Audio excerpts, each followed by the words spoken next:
여러분 반갑습니다. 열왕기하 성경 강해 시간입니다. 저에게 한 가지 꿈이 있습니다. 그것은 하나님이 쓰시는 목회자가 되는 것입니다. 제가 이제까지 살아오면서 삶의 동력이 돈과 명예나 권력이지는 않았습니다. 만약에 제가 돈을 추구하거나 명예를 추구하거나 권력을 추구했다면 제가 살아온 삶의 족적이 좀 달랐을 것입니다. 좀 더 돈 되는 일, 좀 더 사람이 알아주는 일, 또 그 자리 높은 자리에 이르며 어떤 힘을 쓸 수 있는 일, 그 일들을 추구했겠지요. 하지만 지금까지 살아오면서 별로 사람들이 많이 알아주는 것 같지는 않았습니다. 또 제 일에 대해서 뭐 그렇게 유명세가 있는 것도 아니었고 뭐 높은 자리에 오른 것도 아니었습니다. 하지만 작은 교회를 목회하고 또 이렇게 작은 유튜브 방송을 하지만 저에게 있어서 이 일을 행하는 하나의 어떤 마음의 동기, 동력은 무엇이냐면 딱 한 가지입니다. 가치 있는 일인가? 의미 있는 일인가? 그래서 저는 마음에 가치가 있고 의미 있는 일이라고 한다면 제 돈을 써서라도 제가 가지고 있는 정열과 또 어떤 은사와 재능, 시간, 가지고 있는 자원 모든 것을 다 들여서라도 그 일을 하고 싶습니다. 그래서 저는 정말 가치 있는 일은 하고 싶은 일이고 그 가치 있는 일을 위해서 지금까지 투신해 왔다고 말씀드리고 싶습니다.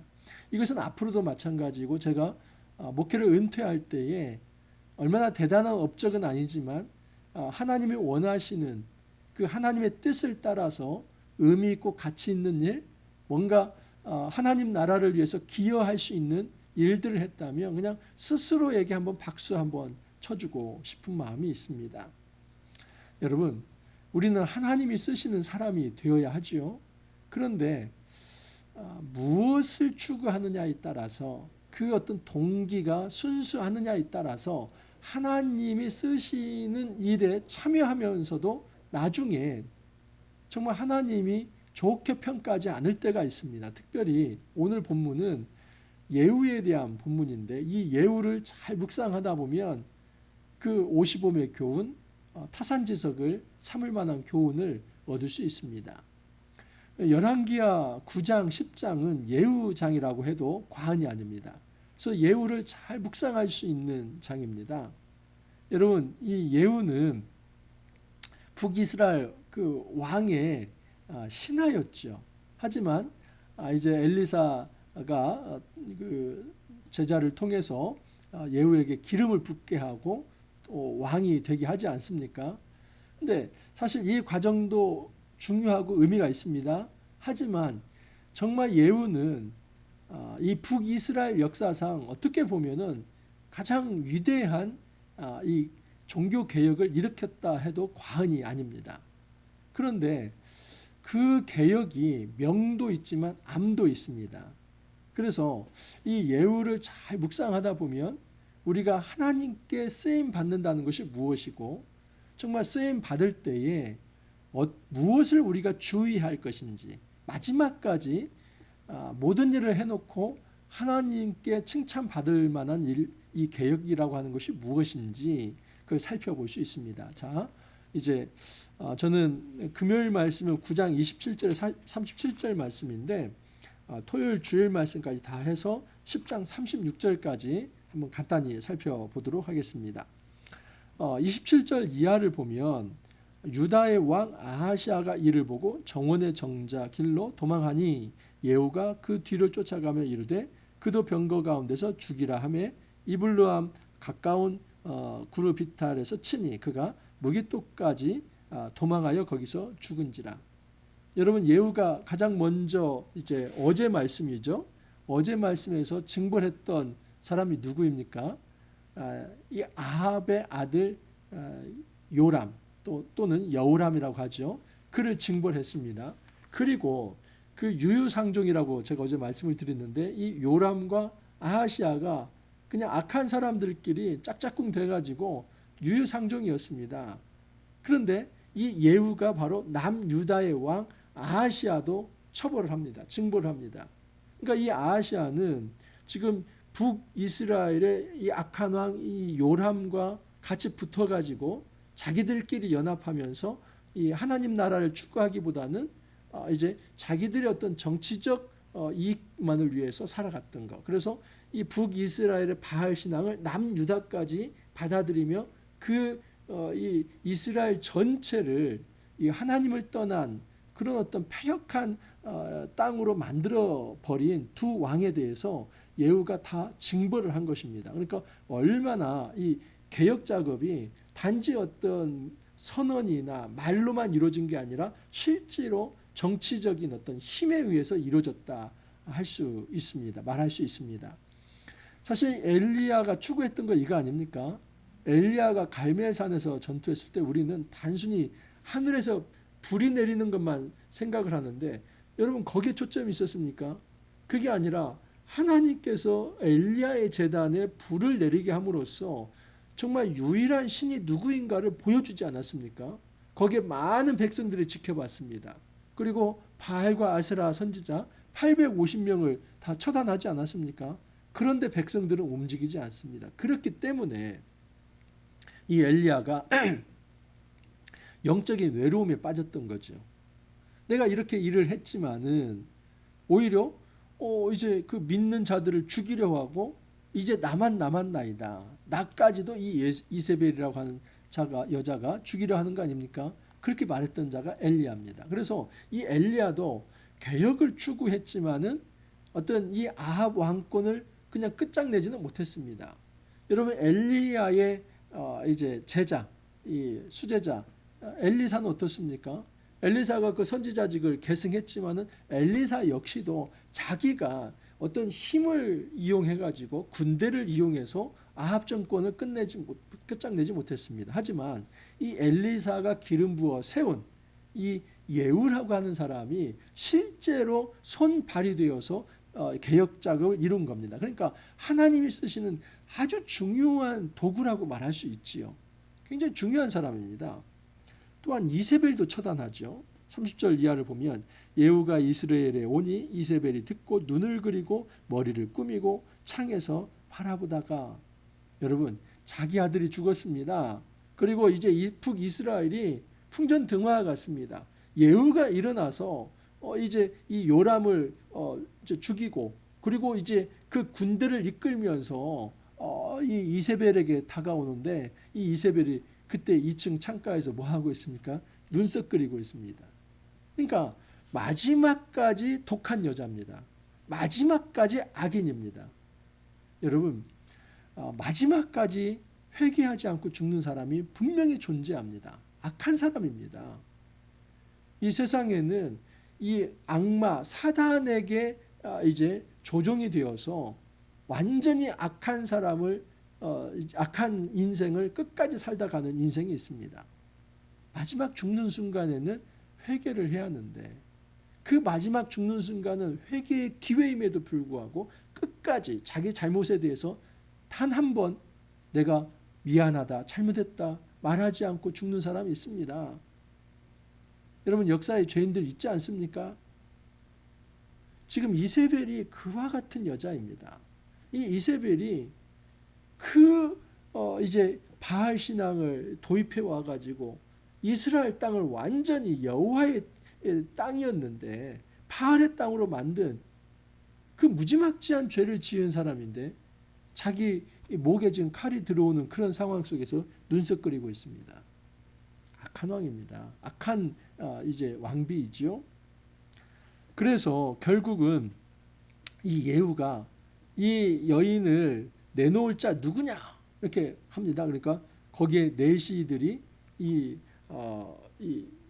이세벨을 창가에서 밀어서 떨어뜨립니다. 그래서 이 이세벨이 죽게 됩니다. 예후가 그래도 왕비니까 잘 거두어서 장사 지내려고 하는데 여러분 실신이 완전히 조각 나가지고 그리고 일부는 유실이 됩니다. 왜냐하면 개들이 물어갔기 때문입니다. 근데 이 말씀은 지금 원래 하나님께서 아합에게 경고했던 말씀입니다. 너의 그 왕가가 너의 이 어떤 가족이 다 무참하게 처벌을 받을 것이다. 왜? 네가 나봇에서 무고한 피를 흘렸기 때문이네. 근데 이건 하나의 어떤 대표적 사건이죠. 아합이 이처럼 불의한 왕이었습니다. 자기의 욕심 때문에 누군가 이것을 탈취를 하고 무고한 피를 흘리고 그러한 방식으로 이 바알 신앙으로 그냥 백성들을 그렇게 못 살게 굴었던 못 살게 했던 왕이 아합입니다. 그리고 그것을 조종했던 사람이 이세벨입니다. 하나님이 여기에 대해서 징벌을 하시죠. 이 징벌의 어떤 그 수단 도구 역할을 누가 했냐면 예후가 했습니다. 자, 예후가 또 여기서 멈추지 않습니다. 예후는 굉장히 대단한 개혁을 일으킵니다. 10장 1절을 보면 토요일 말씀인데 아합의 아들 70명이 사마리아에 있는지라 예후가 편지들을 써서 사마리아에 보내서 이스라엘 귀족들 곧 장로들과 아합의 여러 아들을 교육하는 자들에게 전하니 일렀으되 너희 주의 아들들이 너희와 함께 있고 또 병거와 말과 견고한 성과 무기가 너희에게 있으니 이 편지가 너희에게 이르거든 너희 주의 아들들 중에서 가장 어질고 정직한 자를 택하여 그의 아버지의 왕자에 두고 너희 주의 집을 위하여 싸우라 하였더라. 그들이 심히 두려워하여 이르되 두 왕이 그를 당하지 못하였거든 우리가 어찌 당하려 하고 그 왕궁을 책임지는 자와 그 성읍을 책임지는 자와 장로들과 왕자를 교육하는 자들이 예후에게 말을 전하여 이르되 우리는 당신의 종이라 당신이 말하는 모든 것을 우리가 행하고 어떤 사람이든지 왕으로 세우지 아니하리니 당신이 보기에 좋은 대로 행하라 한지라. 예후가 사실은 협박을 하는 것이죠. 아합의 아들 70명이 사마리아에 있는데 야 너희들 교육했던 너희들이 어디 한번 그들을 중에서 아주 그냥 유능한 사람 한 사람 세워서 왕으로 세워봐라. 이것은 그렇게 하라는 얘기가 아니라 협박하는 거죠. 그래서 결국은 여러분 예후가 이 70명의 이 아합 왕가의 왕자들을 다 죽입니다. 그러니까 아합 왕가의 씨를 말리는 거죠. 이건 하나님의 징벌입니다. 하나님께서 아합이 그 저질렀던 죄에 대해서 하나님께서 그 가문 자체를 완전히 징벌하시는 겁니다. 또한 여기에 머무르지 않습니다. 15절 이하를 보면 예후가 거기서 떠나가다가 자기를 맞이하러 오는 레갑의 아들 여호나답을 만난지라 그의 안부를 묻고 그에게 이르되 내 마음이 내 마음을 향하여 진실한가 같이 내 마음도 진실하냐 하니 여호나답이 대답하되 그러하니이다.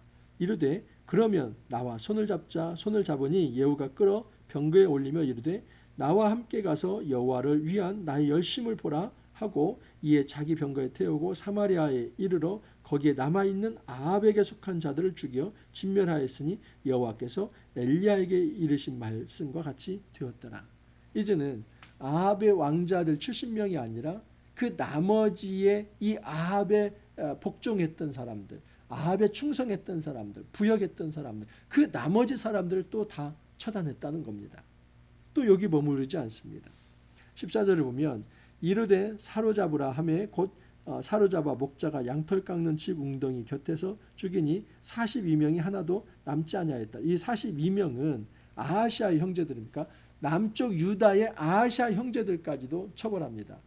이런 남쪽 유다 왕은 지금 북쪽 왕과 아주 이렇게 연합해가지고 그 어떤 악한 모의를 했던 사람들 아닙니까? 그래서 이 남쪽 유다도 그냥 북쪽 이스라엘에서 시작된 그 바알 신앙을 이어받아 가지고 완전히 그 왕의 권위를 가지고 오히려 여호와 신앙을 떠났던 사람입니다. 그래서 이 아하시아에게 붙어 있었던 이 42명의 그 어떤 자손들을 또한 예후가 징벌을 합니다. 그러니까 이 예후는 단지 북쪽 이스라엘만이 아니라 남유다 왕가까지도 징벌을 하는 것이죠. 이것은 하나님의 심판입니다.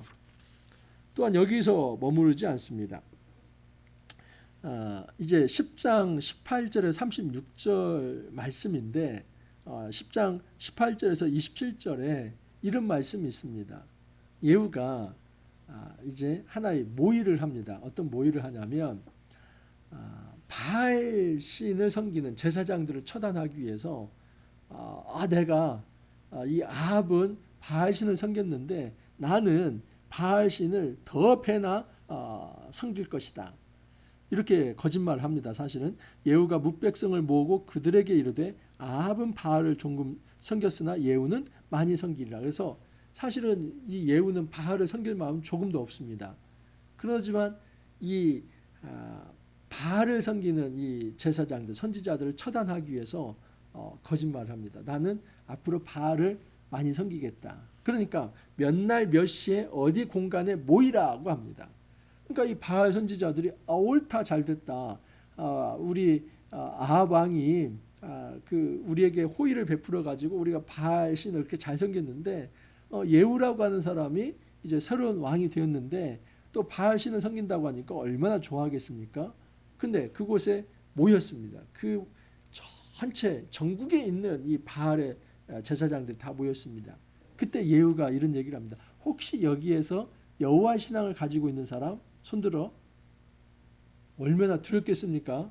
지금 바알 신을 섬기겠다고 예후가 얘기를 했고 다 바알 신을 믿는 사람들이 모였는데 여호와 신앙을 가지고 있는 사람 손들어 하면은 그 사람 죽일 거라고 생각하는 거 아닙니까? 근데 사실 그때 손든 사람들은 밖으로 빼서 살려냈죠. 그리고 거기에 남아있는 사람들은 다 바알 신을 섬기겠다고 하는 사람들, 섬기는 사람들입니다. 그날 한시에 그 모조리 몰살을 해버립니다. 그러니까 이 예후의 개혁은 단순한 정치개혁, 혁명뿐만 아니라 사실 종교개혁의 영역이지요. 왜냐하면 아합이 섬기고 있던 그 바알신앙 자체를 뿌리째 뽑아버리는 거기 때문입니다. 바알신앙을 주도했던 그 선지자들을 다 죽인 거거든요. 그러니까 예후라고 하는 사람이 여러분 남유다 사람이 아니라 북이스라엘 사람입니다. 북이스라엘은 이런 종교개혁이 없었습니다. 그런데 예후에 의해서 이루어진 겁니다. 그러니까 이 예후는 칭찬받을 만하지요. 대단한 사람입니다. 대단한 업적을 이뤘습니다. 하지만 이제 문제가 하나 생깁니다. 28절 이하를 보면 예후가 이와 같이 이스라엘 중에서 바알을 멸하였으나 이스라엘에게 범죄하게 한 느밧의 아들 여로보암의 죄 곧 베델과 단에 있는 금송아지를 섬기는 죄에서는 떠나지 아니하였더라. 여러분 북이스라엘을 어떻게 보면 이제 창시한 사람이 누구입니까? 여로보암이죠. 근데 그 여로보암이 베델과 단의 금송아지를 만듭니다. 우리는 이 금송아지를 그냥 아주 그 이교적이라고 생각하는데 여러분 출애굽 광야에 아론이 만들어낸 게 뭡니까? 금송아지죠. 그래서 그 금송아지를 만들어 놓고 이게 바로 여호와다. 그러니까 이 여호와라고 부르면서 금송아지가 바로 우리가 믿는 신이다. 그렇게 한 겁니다. 그러니까 완전히 이 어떤 혼합주의 속에서 우상으로 이 여호와의 신앙을 대체하려고 하는 겁니다. 왜냐하면 북이스라엘 사람들이 이 남유다의 예루살렘에 하나님 앞에 예배하러 넘어가거든요. 우리로 말하면 북한과 이 남한에 38선이 그어져 있는데 북쪽에 있는 사람이 이 서울로 내려오는 겁니다. 예배하러. 그러니까 이 북이스라엘의 이제 왕 여로보암이 내려오지 못하도록 북쪽에 베델과 단에 이제 금송아지 제단을 만들어서 이게 바로 여호와고 우리를 이끌어낸 신이다 이렇게 한 겁니다. 근데 거기에 대해서 하나님이 가장 이것은 가증한 죄라고 하거든요. 이것은 여호와 신앙도 아니고 아무것도 아니다. 이것은 우상 숭배다.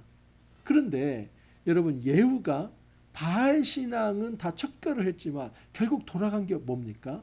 여로보암의 금송아지로 돌아간 겁니다. 이게 암입니다.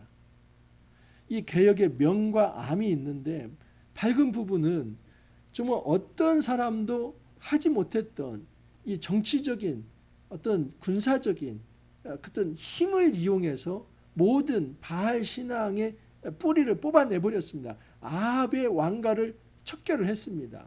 매우 잘한 것이죠. 그런데 그렇게 해놓고는 결국 이 여로보암의 금송아지 신앙으로 돌아와 버립니다. 이것이 그의 한계이지요. 예후가 전심으로 이스라엘 하나님 여호와의 율법을 지키지 아니하며 여로보암이 이스라엘에게 범하게 한 그 죄에서 떠나지 아니하였다. 이것이 최종 평가입니다. 그렇다면 여러분 예후는 혁명에는 성공했을지 모르지만 참다운 종교개혁가는 아니다라고 평가할 수 있는 것입니다. 이것이 문제입니다. 그래서 32절을 보면 이때 여호와께서 이스라엘에서 땅을 잘라내기 시작하며 하사엘이 이스라엘 모든 영토에서 공격하되, 이 하사엘이 누굽니까? 이 아람의 베나닷 왕을 이제 암살하고 이제 세워진 이 아람을 우리는 시리아라고 합니다. 이 아람 시리아의 왕이 바로 하사엘입니다. 그 하사엘이 계속해서 예후가 28년 다스릴 동안에 북이스라엘을 침공해 와서 그 땅을 잠식했다는 겁니다. 여러분, 이것은 엘리사 열왕기상 19장 16절 17절 이 엘리야에게 하나님께서 주신 그 말씀의 성취입니다. 너는 또 님시의 아들 예후에게 기름을 부어 이스라엘의 왕이 되게 하고 아벨무올라 사밧의 아들 엘리사에게 기름을 부어 너를 대신하여 선지자가 되게 하라. 하사엘의 칼을 피하는 자를 예후가 죽일 것이요 예후의 칼을 피하는 자를 엘리사가 죽이리라. 이 말씀이 성취가 된 것이죠. 그래서 하나님은 하나님의 일을 한 것입니다. 하나님은 하사엘을 통해서, 하나님은 예후를 통해서, 하나님은 엘리사를 통해서 그 아합의 패역한 죄, 우상숭배의 죄, 그것을 다 척결을 합니다. 그리고 거기에 대한 수단으로 예후가 사용이 된 겁니다. 그러니까 위대한 직분을 맡고 하나님의 위대한 일을 그가 한 겁니다. 그런데 그의 마지막 평가는 그는 여로보암의 죄를 따라서 금송아지를 섬겼고 하나님께서 기뻐하시지 않는 일을 했다는 좋지 못한 평가를 받게 됩니다. 여러분, 예후의 문제는 그는 정치적 혁명가는 되었지만 종교개혁가는 되지 않았다는 것입니다. 정말 그가 추구해야 하는 것은 무엇이냐면 단지 정치적으로 권력을 잡는 것이 아니라 내가 지금 하나님께 쓰임을 받는다는 이 부분에 대한 성찰이 필요했습니다. 이것은 우리도 마찬가지입니다. 우리가 때로는 하나님께 쓰임을 받을 때 뭔가 일이 잘 될 수 있습니다. 그런데 그 업적에 도취되어서 정작 중요한 것은 하나님의 뜻인데 하나님께서 무엇을 좋아하실까? 하나님께서 무엇을 기뻐하실까? 그것을 생각하면 어떻게 예후가 그 금송아지에 절할 수 있겠습니까? 아무리 북이스라엘이지만 차라리 남쪽과 더 화해를 해서 그 예루살렘 성전에 내려가서 제사하도록 자유를 주는 것이 더 올바르지 않겠습니까? 하지만 이 예후는 정치가였고 그는 정치적으로 이 북이스라엘을 장악했기 때문에 결국 여로보암의 이 금송아지 신상으로 다시 돌아가서 그 신상을 이용해서 북쪽 사람들의 마음을 훔치려고 했던 것입니다. 그러면 그는 정치적으로는 성공했을지 모르지만 이 종교 개혁은 이뤄내지 못했다 하는 것을 알 수 있습니다. 여러분, 예후는 참 하나님께서 북이스라엘에서 쓰신 귀한 사람이었지만 마지막 평가가 이처럼 좋지 못하다는 것을 보면 우리가 좋은 교훈을 하나 얻을 수 있습니다. 내가 얼마나 큰 업적을 이루느냐 이것보다도 더 중요한 것은 지금 내가 하나님이 기뻐하시는 하나님께서 원하시는 그 뜻을 내가 행하는 하나님의 쓰시는 도구인가 그릇인가 그것을 생각해 보는 것입니다. 우리가 하는 모든 일들이 하나님이 기뻐하시는 일이 되기를 바랍니다. 여러분, 그러면 됐습니다. 그것이 큰 일이든 작은 일이든 많은 사람이 알아주든 알아주지 않든 그것이 돈이 되든 되지 않든 정말 말씀을 묵상해 가면서 하나님께서 선하게 지금 이 일은 너 외에 내가 다른 사람에게는 맡길 수가 없다. 여러분, 지금 말씀의 빅교에 찾아온 그 분들을 누가 섬깁니까? 이것은 저에게 맡긴 겁니다. 그러면 이것이 하나님께서 저에게 맡긴 소중한 일이기 때문에 여기에 목숨을 걸고 일을 한다면 그것이 크든 작든 이것은 가치 있는 일이고 의미 있는 일이고 하나님의 뜻이기에 하나님을 기쁘게 할 수 있다 하는 사실입니다. 여러분, 우리의 삶이 주님을 기쁘게 하는 삶이 되기를 바랍니다. 나의 사욕을 쫓아서 정말 하나님이 원하시지도 않는 일을 하며 그 업적에 도취되어서 나중에는 하나님께 칭찬이 아니라 책망을 듣는 그런 우를 우리가 범하지 않기를 바랍니다. 우리 삶 속에서 온전히 하나님의 말씀에 순종하며 주님이 기뻐하시는 그런 하나님의 도구가 되는 그런 귀한 삶 함께 살아갈 수 있기를 간절히 소망합니다. 주님 감사합니다. 저희들에게 예후의 이 에피소드를 가르쳐 주시면서 정치적 혁명에는 성공할 수 있지만 참다운 종교 개혁을 이루지 못할 수도 있다는 것을 주님께서 말씀해 주셨습니다. 주님, 우리 삶 속에서 우리가 업적에 도취되지 않게 해주시고 돈과 명예와 권력에 우리의 마음이 뺏기지 않게 해주시고 오직 하나님께서 원하시는 그 복된 길을 우리가 걸어갈 수 있도록 주님께서 이끌어 주옵소서. 오직 주님의 뜻을 기쁘게 행하면서 하나님께 칭찬받는 우리 모두가 될 수 있도록 은혜 더하여 주옵소서. 주님 감사하옵고 예수님 이름으로 기도하옵나이다. 아멘. 여러분, 이제 또 주말입니다. 잘 쉬시고 또 월요일 날 우리가 아주 활력 있게 또 기쁨으로 다시 찾아뵐 수 있기를 바랍니다. 감사합니다.